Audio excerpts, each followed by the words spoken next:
All right, we're live, everyone. Welcome to the official AEW Dynamite live stream. Obviously, we just saw a new Ring of Honor, undisputed Ring of Honor Women's World Champion in Mercedes Martinez. We saw the quote unquote dream match between Dante Martin and Ray Phoenix with the Owen Hart tournament. Much more happening tonight for AEW. But overall, if I had to give you guys my opinion tonight, was a pretty solid show for AEW as we get it closer and closer and closer to what is, of course, the Double or Nothing pay per view. If this is your first time here, man, make sure you hit the like, make sure you hit share, share the video, make sure you tell your family, tell your friends that we are live here on YouTube. And yeah, go ahead and, like I said, subscribe to the channel as well, get them views up and all that good stuff. Yeah, but tonight AEW, I thought, of course, I believe they were in Baltimore, Maryland tonight. Some solid stuff for tonight's show, honestly. The main event, we'll get to it, but I don't want to waste any time. We do kick things off with the Jeff Hardy versus Bobby Fish Owen Hart Cup qualifier match. And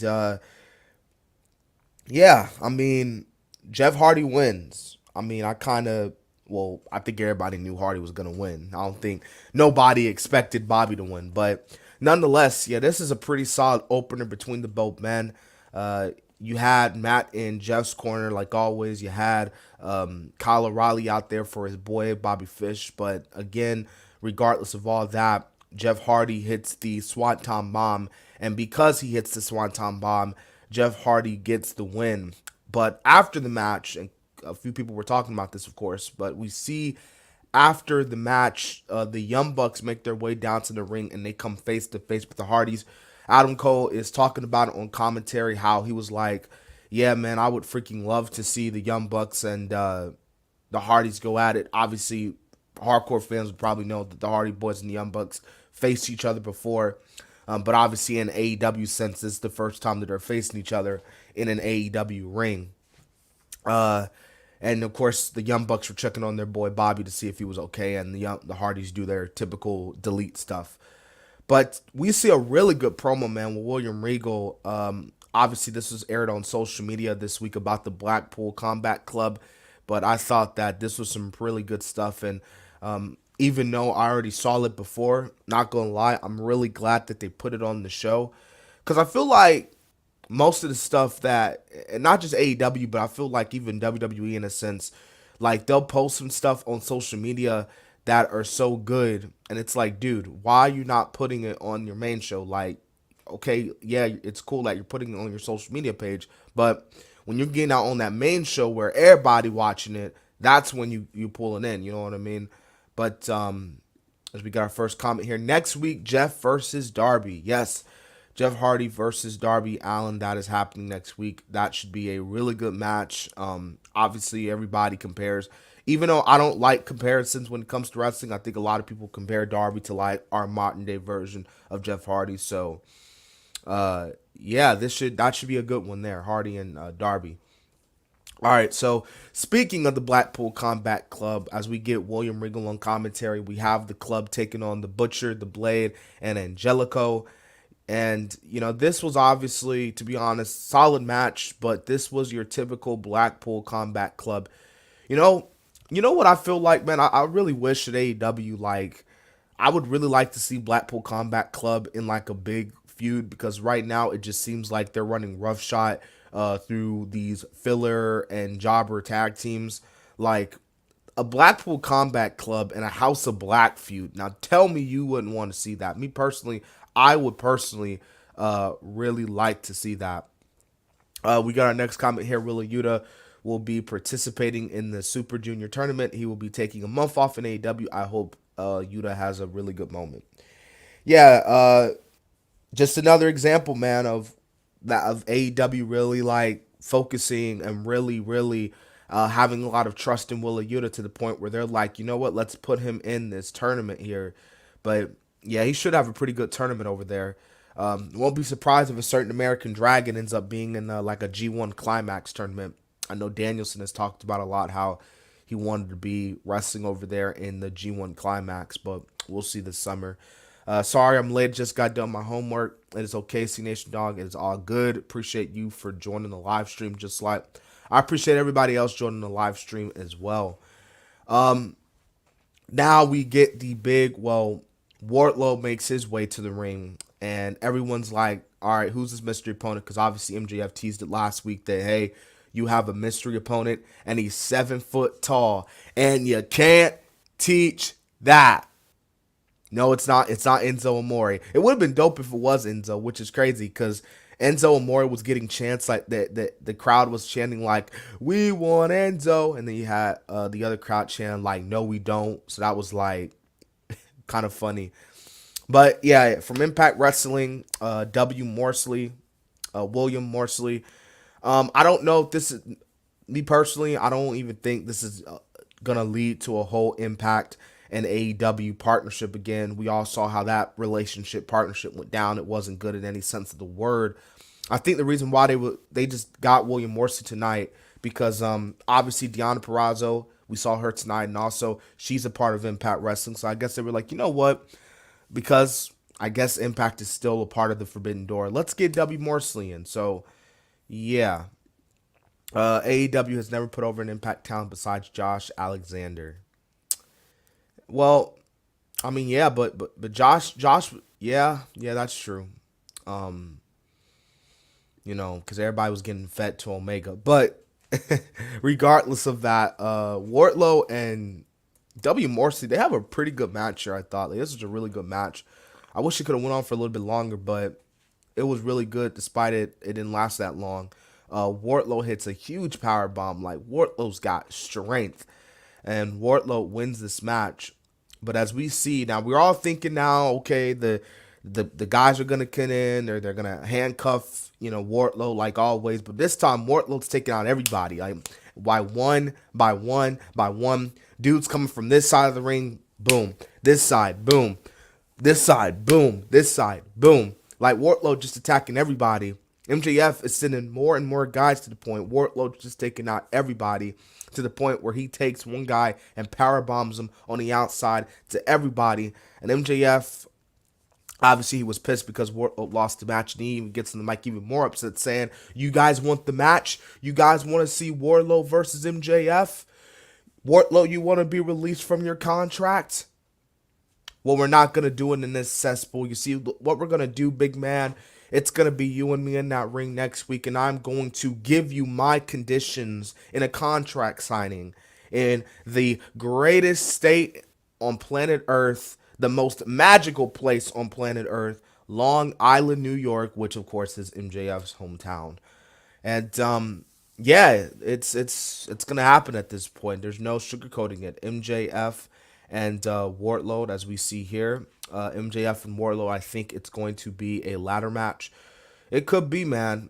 But MJF, I think it's going to be some stipulation where Wardlow can't, like, I don't know, like maybe MJF can use weapons and Wardlow can't. I don't know, but we'll see what happens. Or Wardlow probably has to be blind, like freaking blindfolded or something, or two hands tied behind his back. I don't know. But now we know what W stands for Morsley. AW was the one to tell us.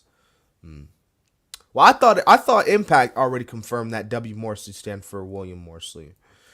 But speaking of promos and people coming out, the AEW World Champion comes out. Hangman Adam Page. Obviously, we didn't see him last week, so it was good to see him this week. Obviously, due to cough cough C word precautions. But Hangman comes out and he could cut. He can cut a promo. He says, I could come out here and cut a promo how much I respect CM Punk, how much I adore CM Punk, how I idolize CM Punk, but I'm not here to do that. You see, a Double or Nothing, there won't be a handshake. There won't be a Bret Hart tribute match. Punk, I'm going to destroy you. So much to the point that Hangman just firing all cylinders over Punk at this point, to where he even tells a fan that who's wearing a CM Punk t-shirt that they're going to be asking for a refund, if not already burn the t-shirt after the match. Paige hates to be the bearer of bad news, but Punk is obviously isn't here tonight. But if he was a better man, he'd guess Punk is filming a TV show. He's going to embarrass Punk, and he's got to fight, and it will be the fight of Punk's life. Yeah, Hangman really came off heelish in this promo here. Everybody was saying how, oh my gosh, like, oh my God, looks like Hangman is going to be the heel in this, which, to be honest, I'm not freaking surprised. Obviously, Punk is more over than Hangman.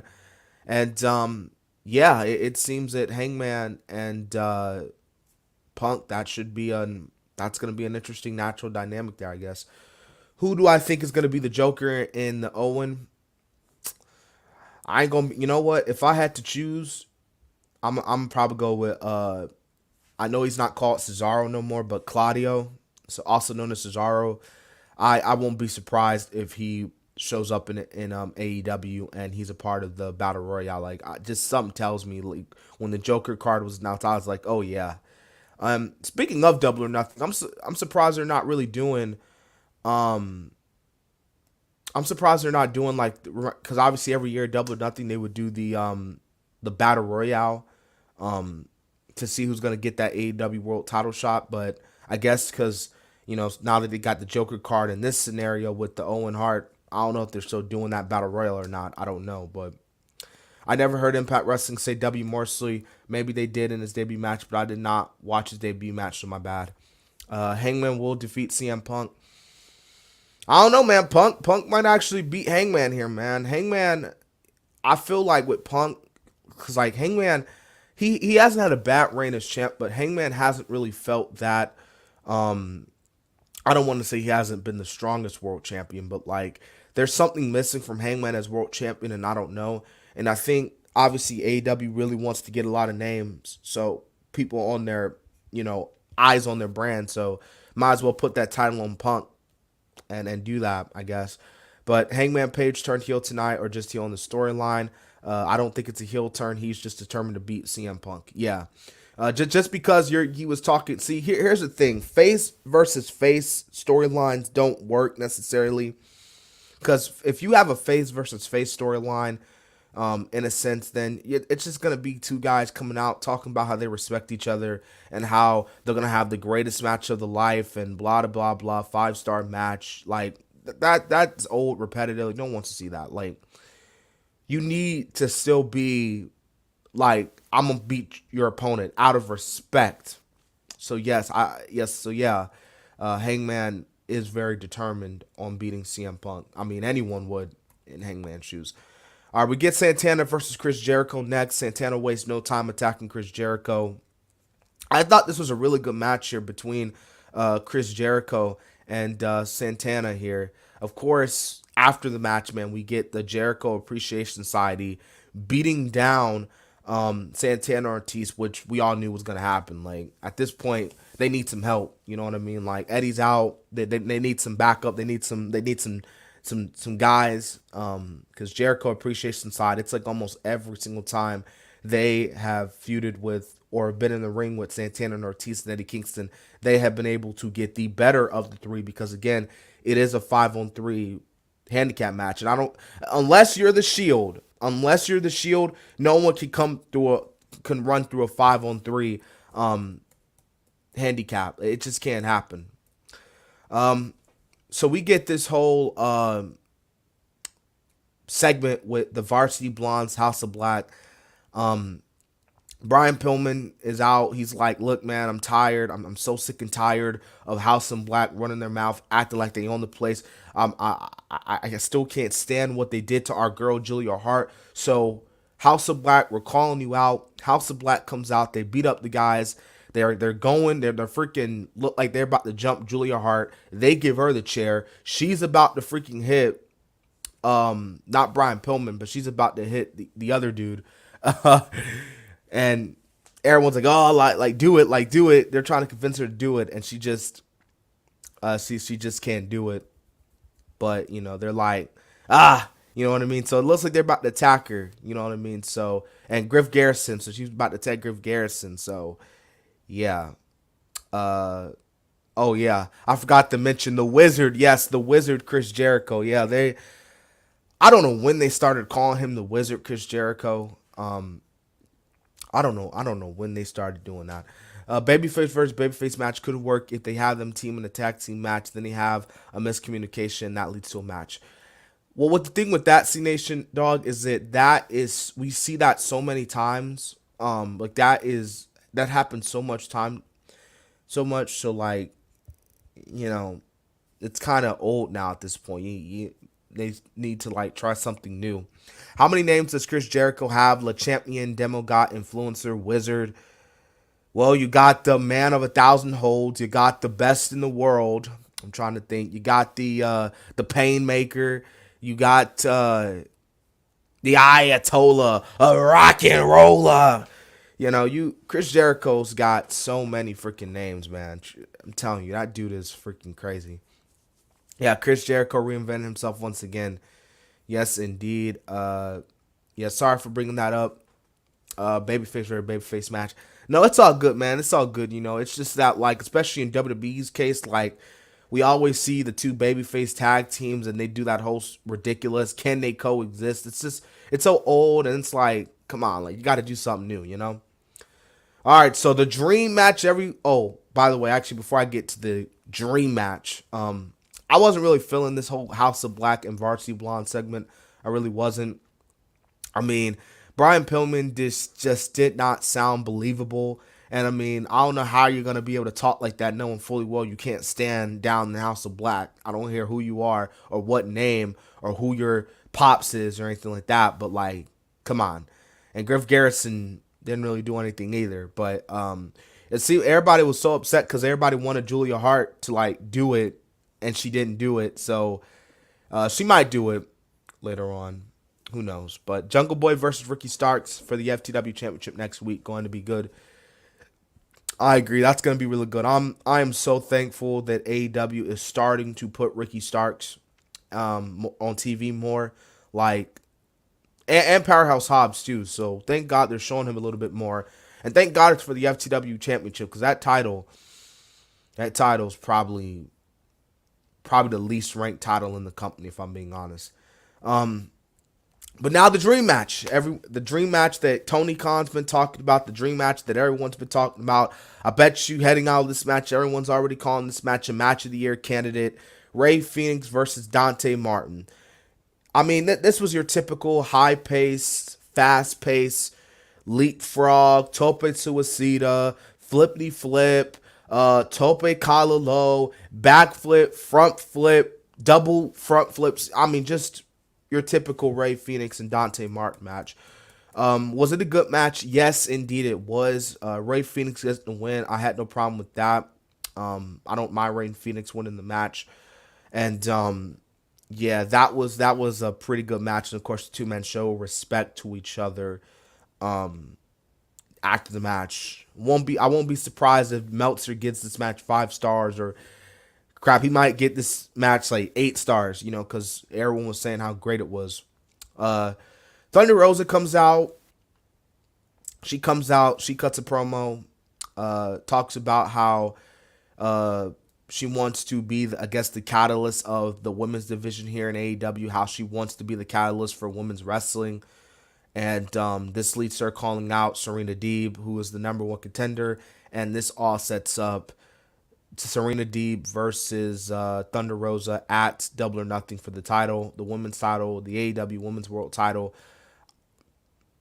Serena Deeb and Thunder Rosa, they're going to have a great match, but this promo, I wasn't feeling it for neither woman. Like, okay, well, Thunder Rosa cut a solid promo, but Serena Deeb, kind of like, Brian in the early in the night, Serena Deeb did not sound believable as someone who, she didn't sound believable as someone, I'm gonna take the title off. You know what I mean? She was like, you're gonna have the shortest reign in history because at Double or Nothing, I'm taking that title.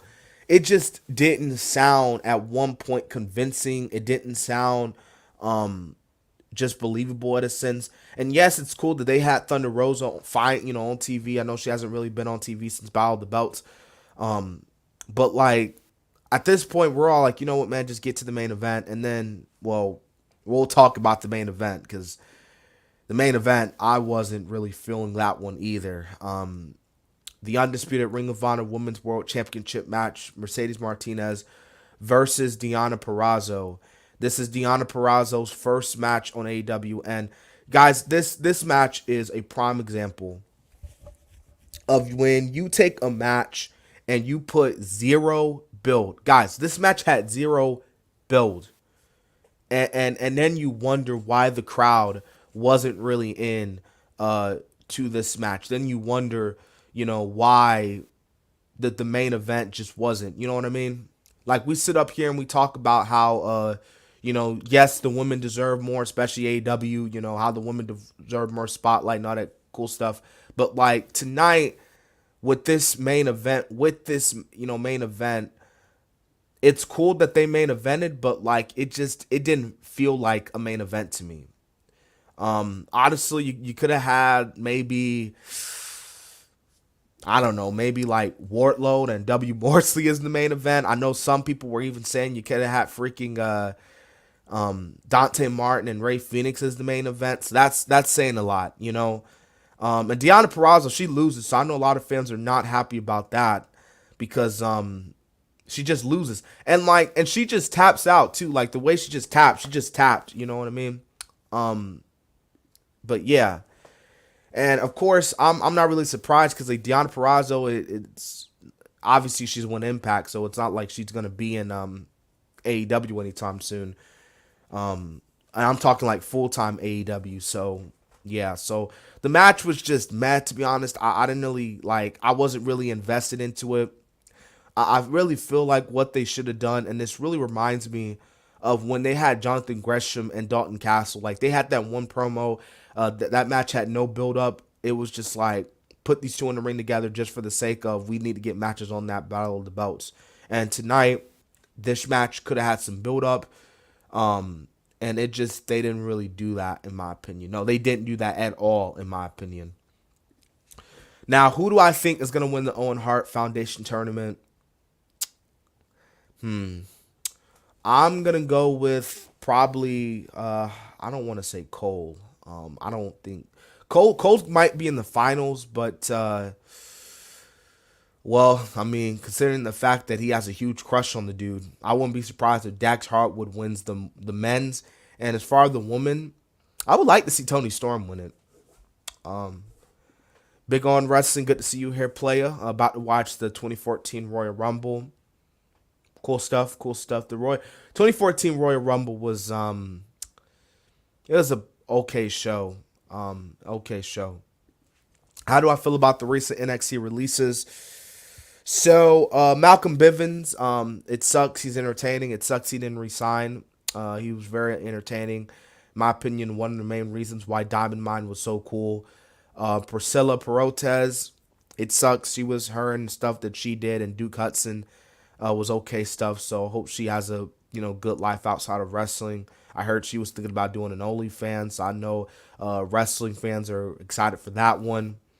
Dakota Kai, yeah, I mean, honestly, I feel like if not Deonna, but like if Dakota Kai went to the main roster, she probably wouldn't be looked at as a world champion. So it was that.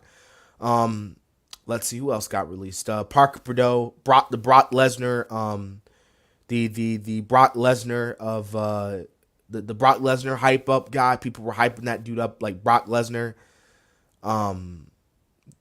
Just an example of when you take a wrestler and you hype them up as this big deal. And you know what? I'll blame Paul Heyman too, because see, Paul Heyman never put out that tweet saying, "Get ready, world," because the world's not ready for Parker Bordeaux. I bet you people wouldn't have been expecting this guy, over expecting this guy.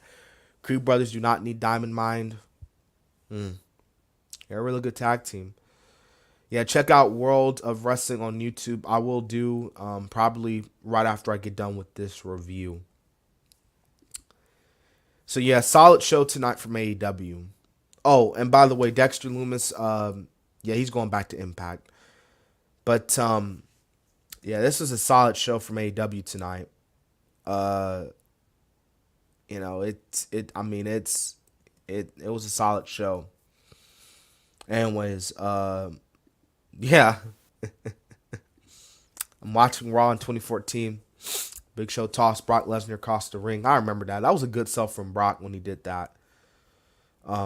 Big Show, that freaking F5 to Big Show was same, bro.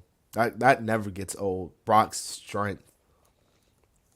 So if you guys heard earlier today, Tessa Blanchard is out. Like, she is all out of women's of wrestling. So she's no longer with the promotion because they had a falling out. So, yeah. Honestly, I mean, knowing her history and stuff, I'm not surprised that did not last long. Like, I'm really not surprised. So, yeah. Really curious to see what Tess is gonna do next. It's sad Index is over. Oh yeah, Index was underrated, man. They were pretty underrated. Average show, yeah, pretty average. Who's better, Mark Henry or the Big Show? I'm gonna be a little biased here. I'm gonna say Henry.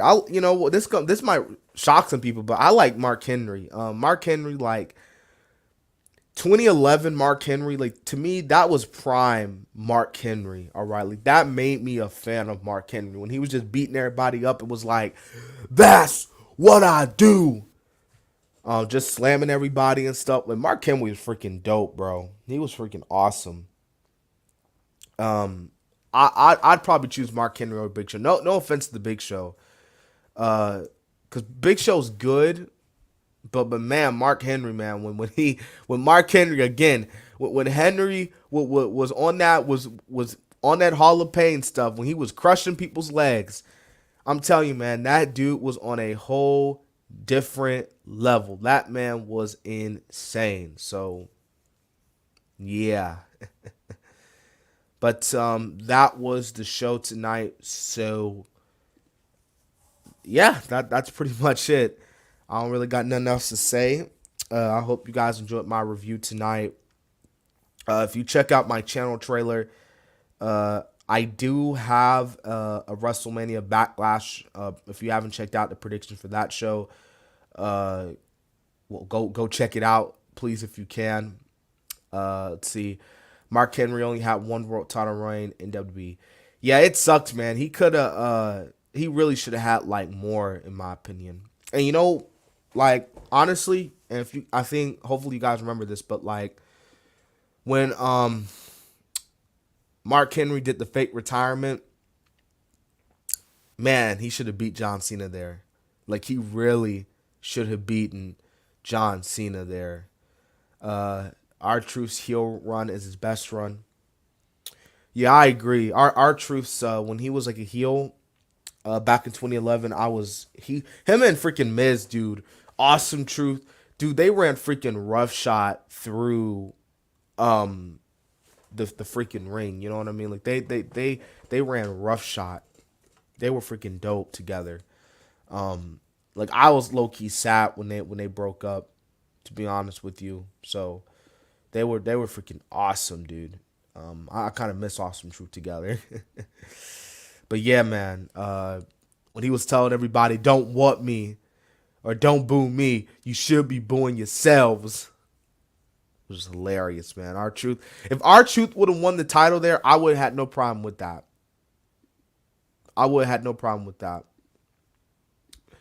Is Randy Orton better as face or heel? Now, Randy Orton, I will admit, his face run, he's doing some really good stuff. This is probably the best Randy Orton face run ever. But, like, natural, like, overall heel Randy, that man's on a whole different level. R-Truth should be world champion WWE at least once. I agree. Maybe, who knows, maybe before he retires, they might give him one last big run. Because I would love to see that. But, R-Truth don't really need the title at this point. R-Truth alone himself is just freaking amazing. So, yeah. All right, guys. That's going to be it tonight. I don't know if I'm going live tonight for SmackDown. Rampage is going to be a freaking different time. That's at 5:30, which is like insane. I don't know why they're doing it at 5:30.